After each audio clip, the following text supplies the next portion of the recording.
ন্যায়ৰ বাবে কিমান দিন ৰৈ থাকিব লাগিব? ছিংগাপুৰৰ সেই আদালতৰ মজিয়াত আজিও যেন আমাৰ প্ৰিয় জুবিনদাৰ আত্মাৰ এক কৰুণ আৰ্তনাদ শুনিবলৈ পাওঁ।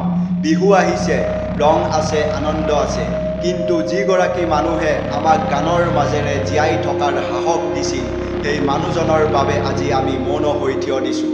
এয়া কেৱল এটা বিহু নহয়, এয়া হ'ল জুবিনদাৰ অবিহনে এক আধৰুৱা যাত্ৰাৰ আৰম্ভণি। শিকলি ছিগাৰ সময় আহিছে। যি সত্য আজিও আন্ধাৰত লুকাই আছে, সেই সত্যক পোহৰলৈ অনাৰ দায়িত্ব এতিয়া আমাৰ।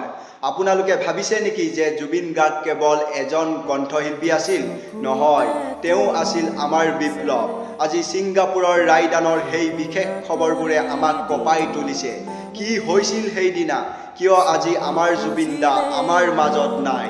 বিহুৰ এই আনন্দৰ মাজতো প্ৰতিজন অনুৰাগীৰ মনত আজি এটাই প্ৰশ্ন, ন্যায় কেতিয়া পাব? জুবিনদা অবিহনে অসমৰ বিহু যেন এক সুৰহীন। যিজন মানুহে বিহুৰ মঞ্চক এক নতুন যাত্ৰা দিছিল, তেওঁৰ অনুপস্থিতি আজি প্ৰতিটো ঢোলৰ কোবত অনুভৱ হৈছে। কিন্তু বন্ধুসকল, জুবিন গাৰ্গ কেতিয়াও মৰিব নোৱাৰে। তেওঁ আমাৰ মাজত জীয়াই থাকিব প্ৰতিটো প্ৰতিবাদত, প্ৰতিটো বিহুৰ উৎসাহৰ মাজত। যি ন্যায়ৰ বাবে আমি ৰৈ আছোঁ, সেই ন্যায় এদিন নিশ্চয় হ'ব। সত্য কেতিয়াও লুকুৱাই ৰাখিব নোৱাৰি।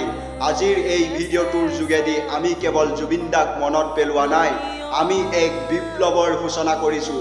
যদি আপুনিও জুবিনদাৰ এজন প্ৰকৃত অনুৰাগী আৰু তেওঁৰ বাবে ন্যায় বিচাৰে, তেন্তে এই ভিডিঅ'টো শ্বেয়াৰ কৰি বিশ্বৰ চুকে কোণে থকা প্ৰতিজন জুবিন অনুৰাগীৰ ওচৰলৈ লৈ যাওক। আমাৰ এই সংগ্ৰামত আমাৰ লগ দিয়ক। চেনেলটো ছাবস্ক্ৰাইব কৰক আৰু কমেণ্টত লিখক জাষ্টিছ ফৰ জুবিন গাৰ্গ।